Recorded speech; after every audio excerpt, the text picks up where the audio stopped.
Okay.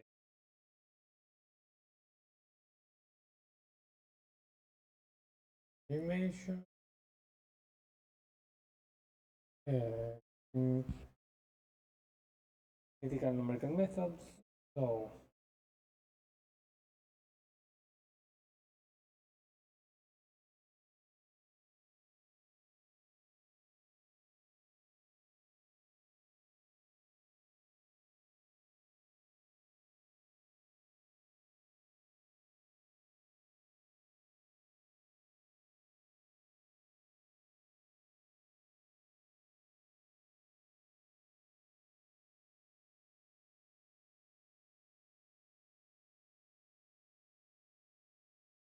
okay, but here you're comparing with the U-analytic. But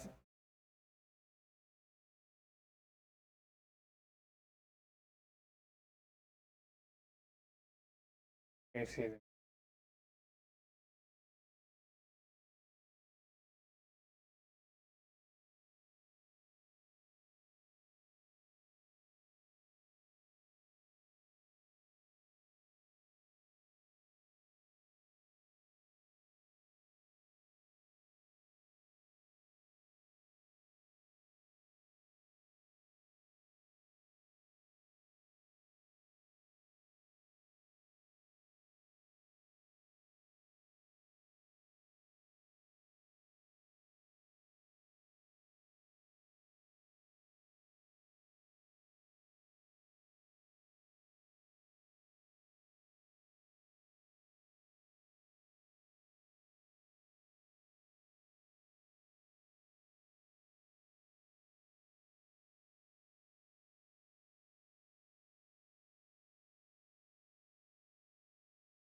Yeah.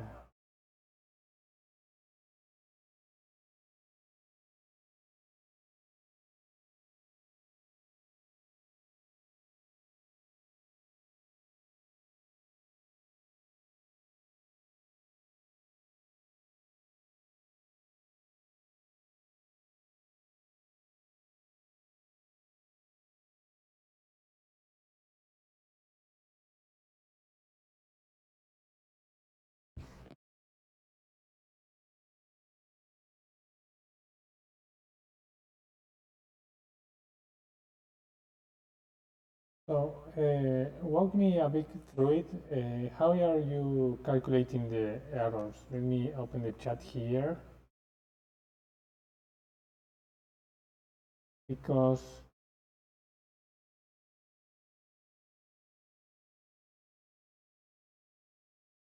the U-analytic that you have defined here, I don't think it's the same thing that you are solving.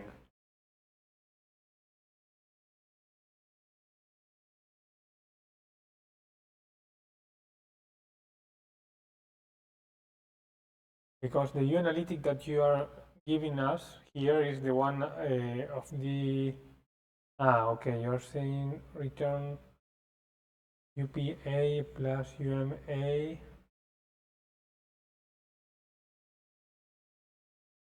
So you're returning only one of the U's.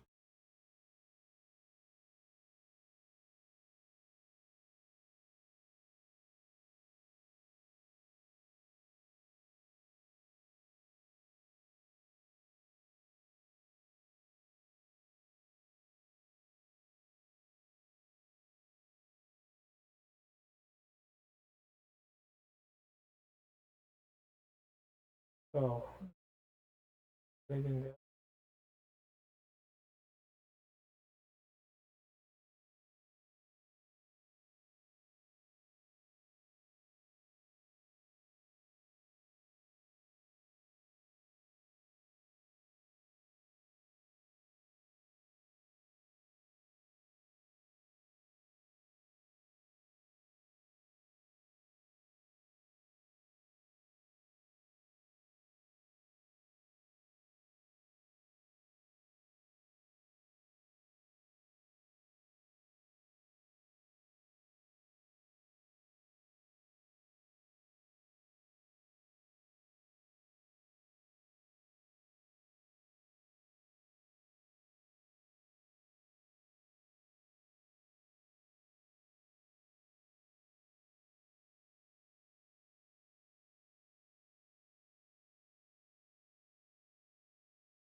but you're comparing C with U,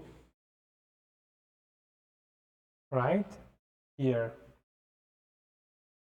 When you're calculating the norm, you're subtracting phi from this U2. And this U2 it's let me check if I have it here. No, phi is the integral of U, it's not U.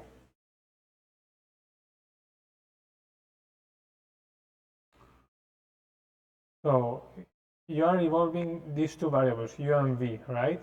The U1 and U2, which are the orange and the blue one here. The integral of U will give you phi, but U is not phi.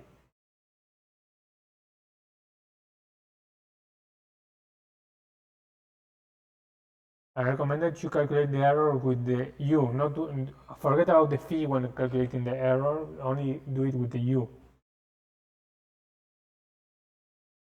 And you are also calculating here the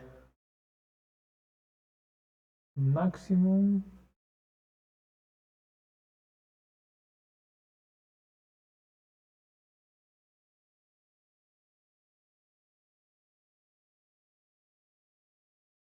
the norm. Okay, I don't know why you need the max.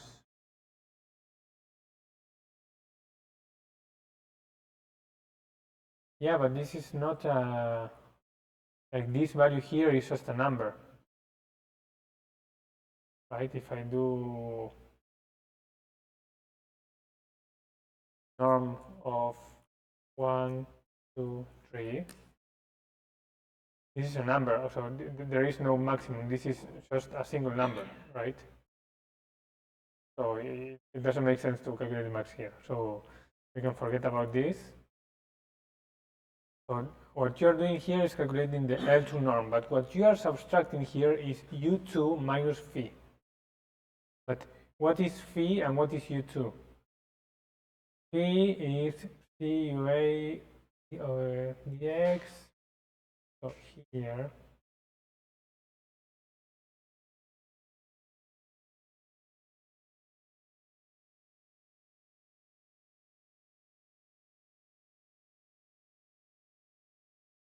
Yeah, but phi is the integral of U. It's not U. And it's also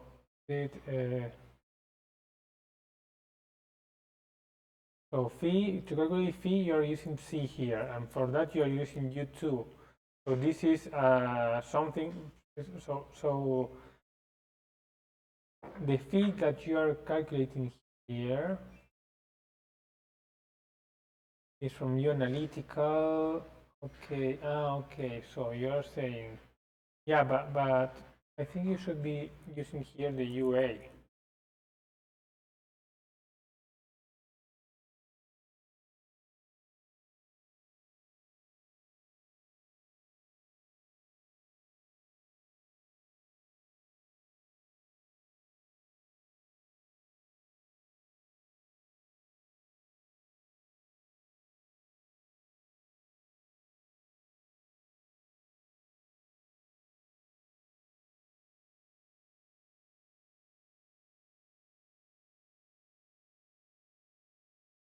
So this will give you the absolute error. And if you want, you can put norm. Okay.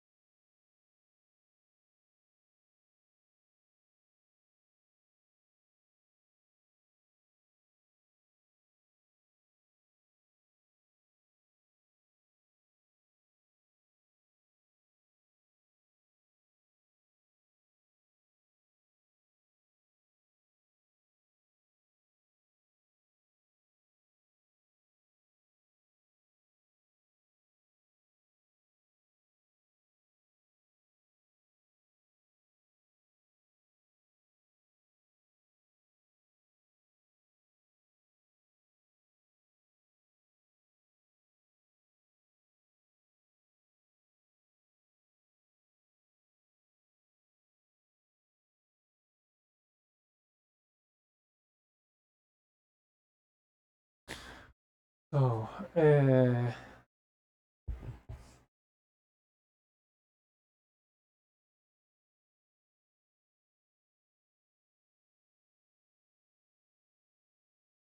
don't know if I am trying to solve this, but my issue with this approach, so when you are calculating UA analytic, you are calculating based on a single value of the array X, which I don't know where it is defined, which is not valid for each of them, right? Because they are all different. Just all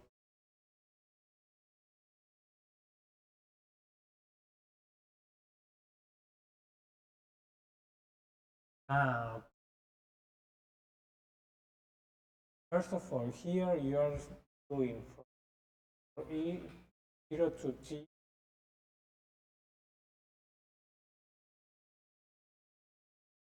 So you are evolving at integral values of time, right?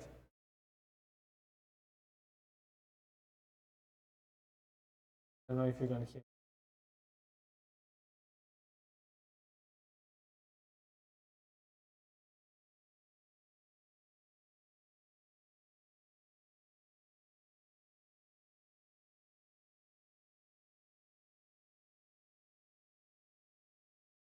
Okay.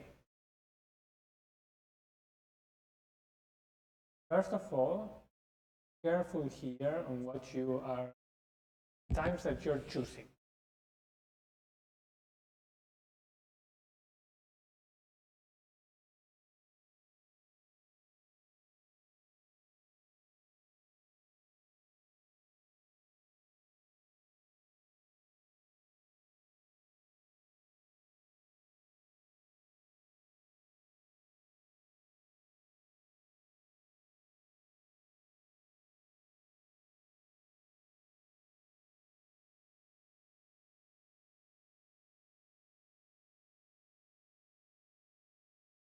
So when you do this, right, this part here, you are evolving, you are trying to get the value of SOL2 at the time E. It will try to evaluate at that time. It's not an index.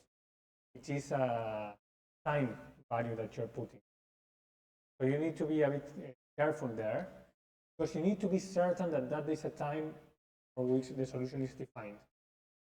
Right? Because if you put a value in the middle of two time values of the solution, it will do some kind of interpolation. So the error will have to do also with that interpolation. So I think in this case you don't have an issue, because times that you are solving are these values. So you are using integral here, so this can. So after you do that, you are calculating the analytic at that time using some X. Then you calculate the C using some delta X. Yes. And then you are doing a view of SOL2, and you are taking the first value. But my issue here, why do they all have?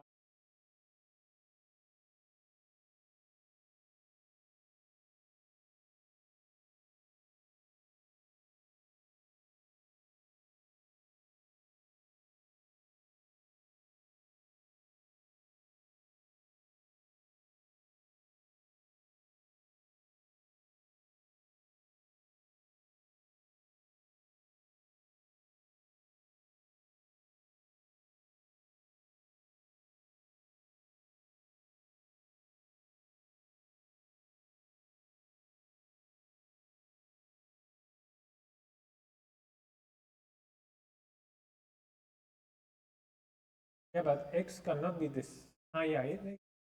Okay, sure.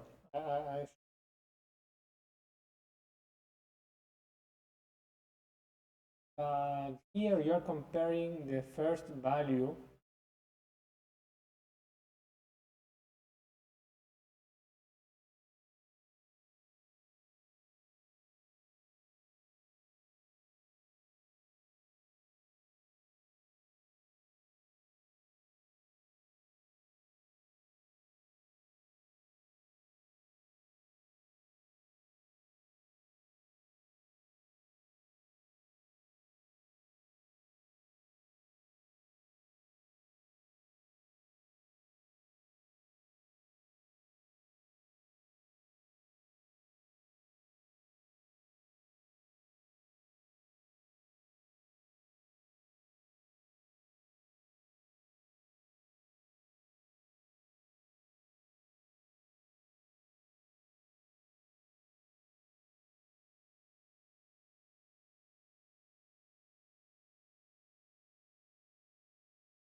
Yeah, so for example, something that I recommend that you do not do is this here, where you are giving a function some vector that is outside and you don't know where it is.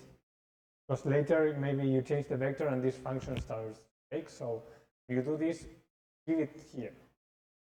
Do it this. So later you can change the vector and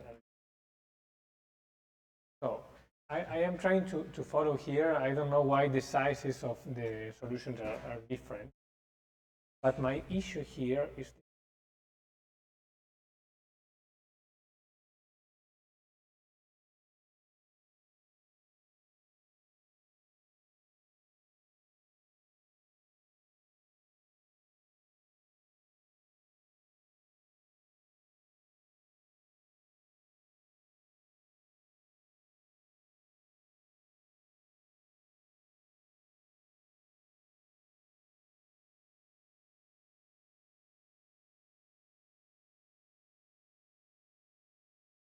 my issue here is that you are comparing u with phi. But u is not phi, u is phi x.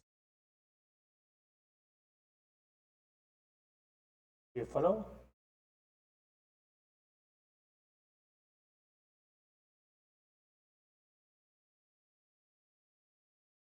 So you cannot calculate the error between u and phi because it's not the same variable. You need to calculate the error with u and u, or v and v, or phi and phi maybe, but you cannot subtract u from phi and expect. No, u numerical is the u analytic.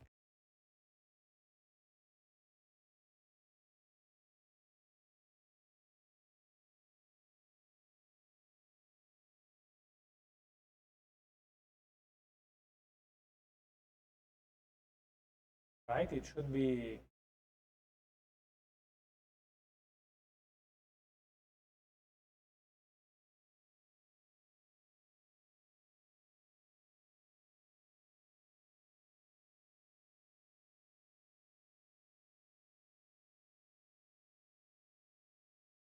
So I think you should forget about the phi for now. Do not try to work with the phi, because the phi is like a secondary variable that you get after you do the things with u and v, but you are actually evolving u and v. So that's the part you should care about.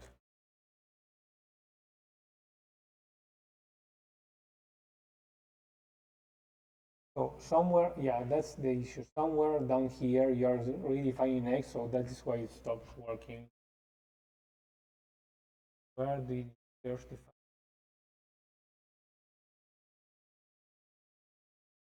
Take this.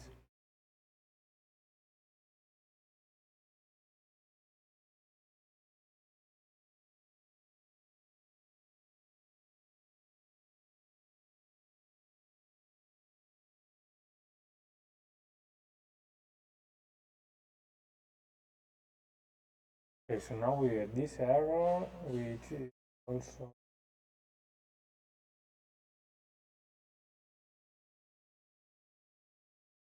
good. Yeah, but it starts in 0 and starts growing a lot.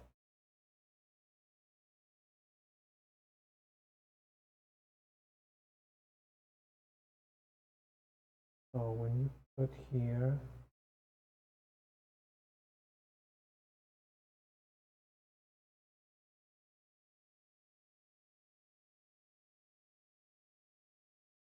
dot solve to example of 10, also plot solve dot analytical.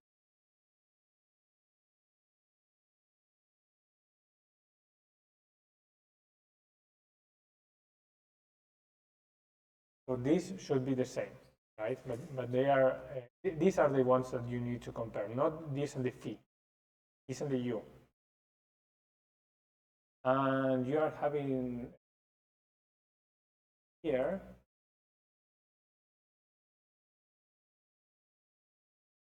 you're having a bit of a shift solution.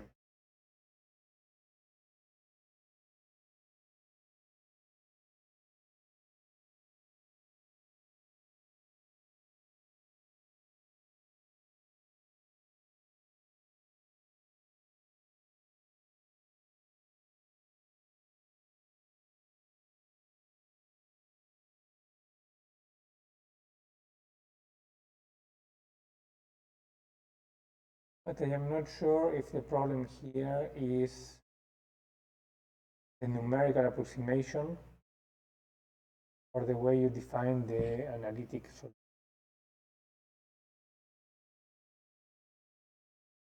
Yeah. Yeah, so fine.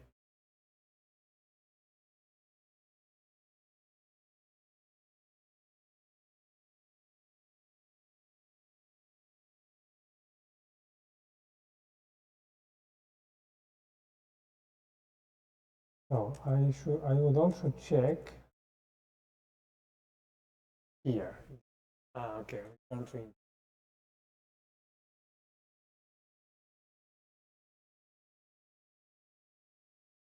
is working correctly.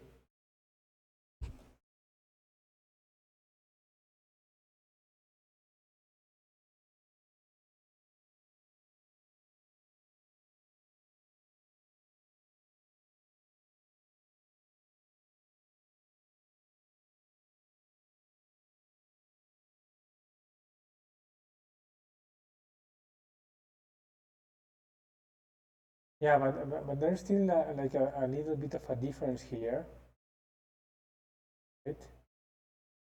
Which I am not sure if this is coming from the numerical solution or the analytical solution. Maybe this is an error on how the U analytic is written. It's because their shift is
I think I know what the issue is.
I think I need to check this. Okay. Yeah. I'm not sure. So the issue here is that we need to be careful here in how we take the domain,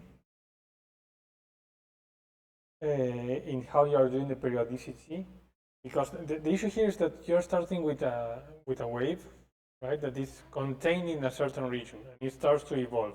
So everything is okay until it reaches the extremes. And in the extremes, there is an issue where in one of the numerical solution, the last point of the grid is different from the first one, right? While in the analytical solution, the last and the first points are the same point. So when the wave arrives there is a little delta x skip. So suddenly, each time the wave crosses the boundary, it adds a new delta x, as a phase shift. So initially, it's not an issue before it arrives at the boundary, and then it becomes suddenly a very large issue. Okay. So the way to fix this is either the original problem did not have that issue because I was not calculating errors, and I just wanted to define some solution and to try to plot them. That's why I defined the U plus and the U minus.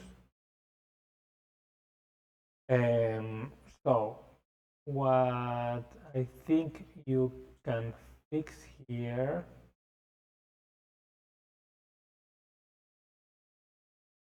is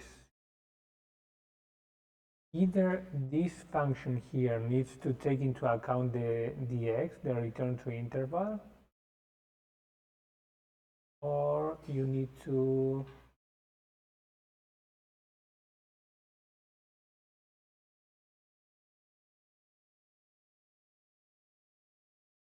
add one more point.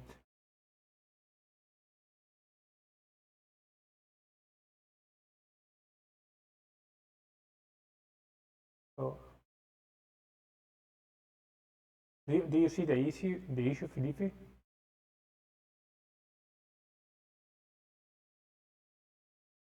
The difference between the two? Yeah. So I think the issue is here. You need to change a bit your initial data and how you calculate the analytical solution to make sure you're solving the same problem. Because in the periodic case, in the numerical solution, the first and last point of the grid are not the same point. But in the analytical solution, the 2 points are exactly the same point. So one way to fix it, for example, would be to easily fix this, would be to yeah, taking less points in the numerical solution.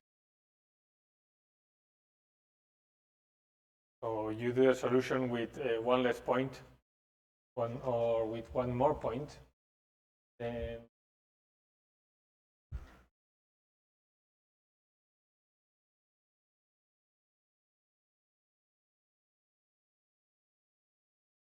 maybe if you do a solution with one less point and then you compare with the analytical solution, removing that last point, something like that.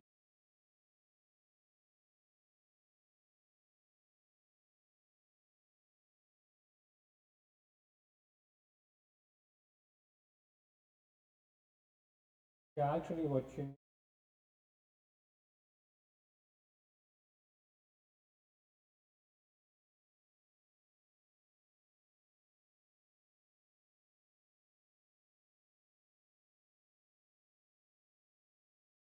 it will take me a while to hear, so we'll pause the sharing and try to fix it.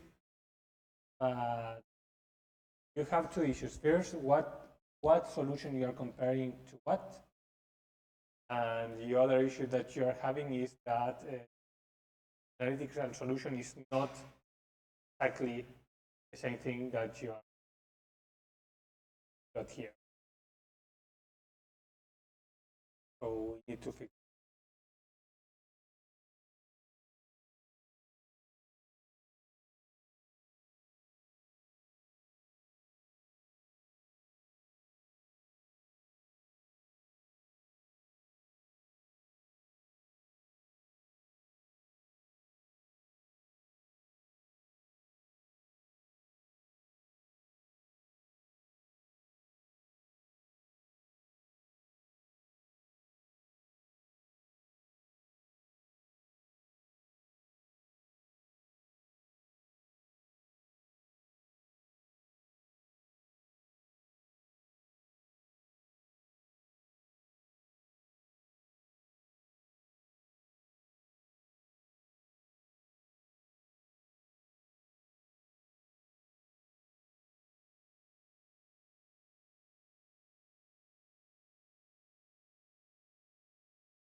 Try to do is, given that the two solutions want to,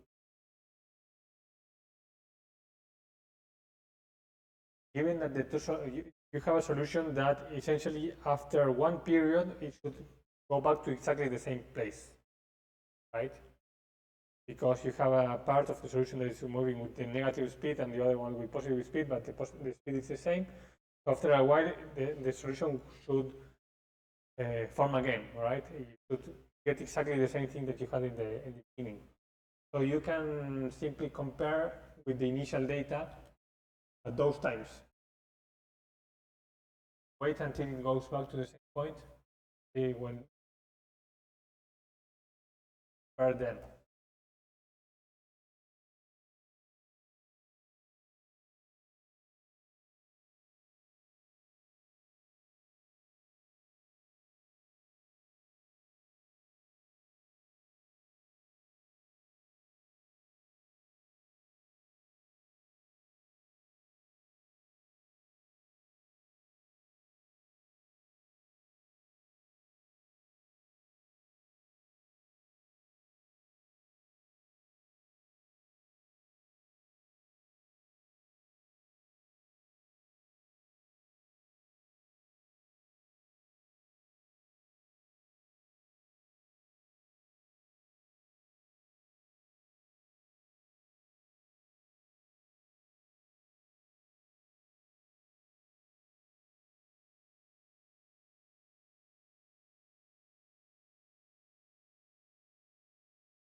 a bit careful in your implementation there. So when you're using those temp1 equals similar u, temp2 similar u, temp3 similar u, be careful with those ones because you are creating arrays inside of a function. So each time you call that function, you are creating those arrays and you are leaving them in memory. So that may give you an issue. It's better to simply pass those arrays as parameters outside. Right? And also, yeah, so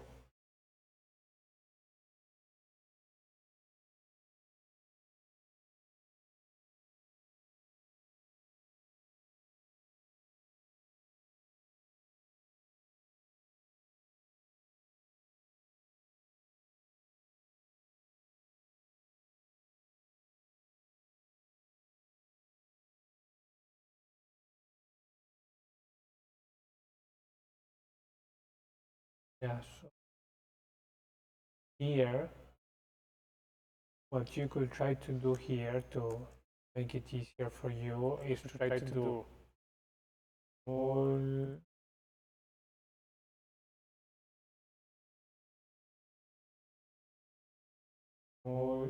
you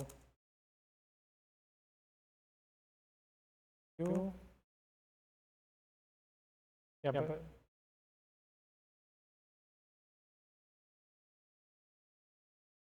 you can't.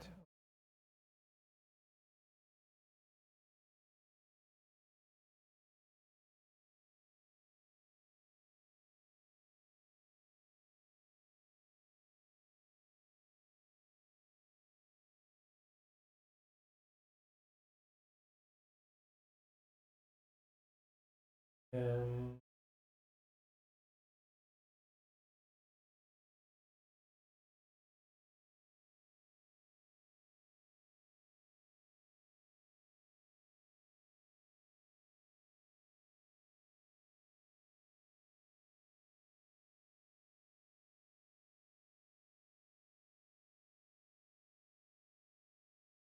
I think there's a better way of doing it.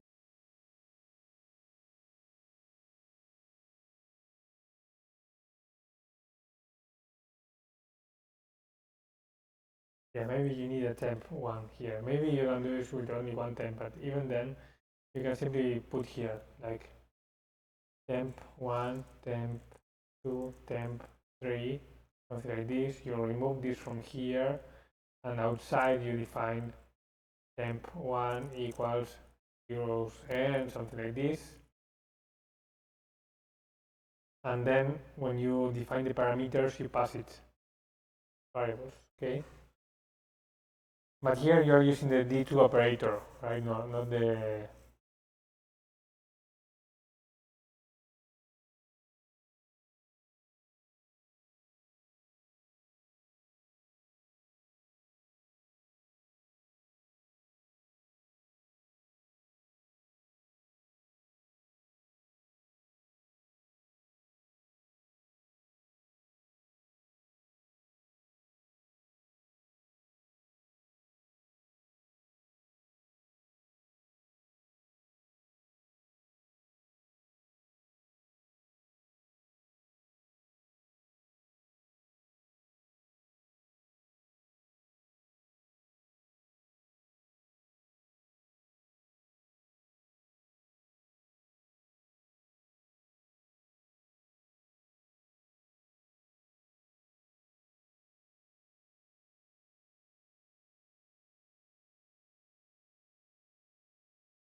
Yeah, so in this case, you can kind of make it only with temp1, I think. Maybe you need a temporary vector to solve this equation. In this case, I never worked with this one, right? With the various equations, so it kind of forms. Okay.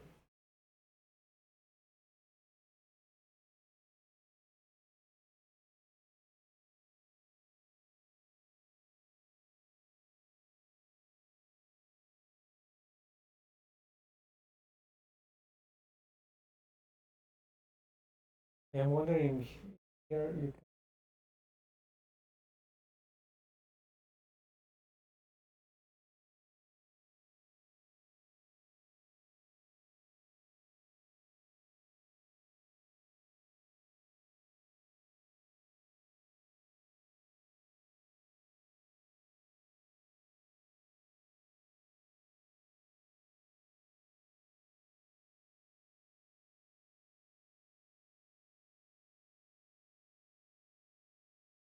I thought there were.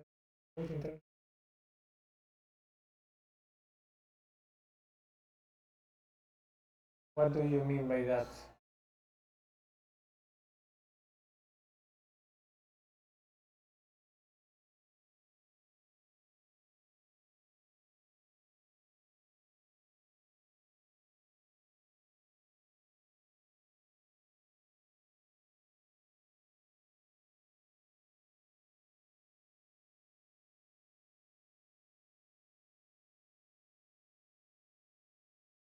Okay, but here I would just focus on first derivatives, and you can work with second derivatives in the following labs when you are working with parabolic equations.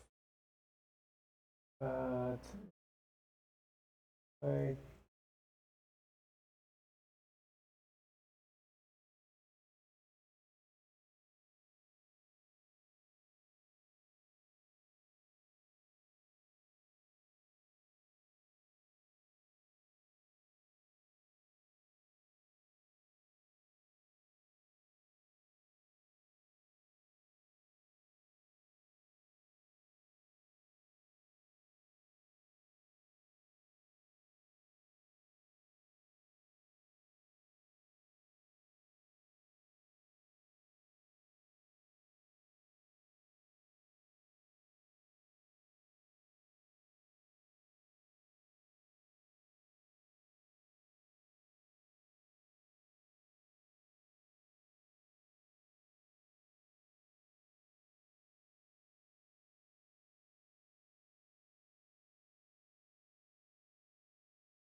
Why are you implementing this one? Because I don't remember that being part of the homework during the dispersive Burgers equation. Oh yes. No, it's implement the Burgers equation and evolve it to show what happens and explain. Not the dispersive.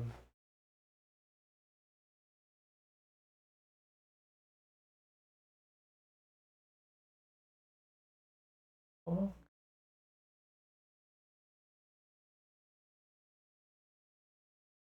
Ese otro que hace, pero ese es otro lab, ese es el lab 5. Okay. No, it's nice that you are trying to do it, but yeah. So you mean if you Ah, okay. Ah, okay. Okay. So you mean that you are, instead of taking u times ux, you are taking u squared and deriving it by x, right? That's the difference that you're trying to point out. It's more stable.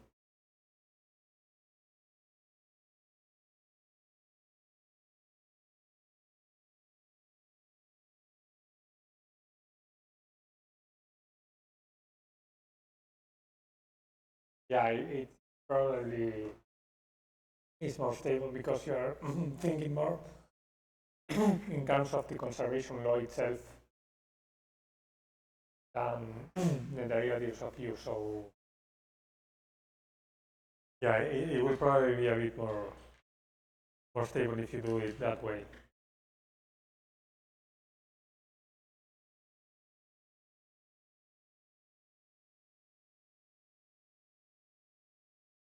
Because you're kind of forcing also the conservation law more strict way.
We'll stop for today and we will continue.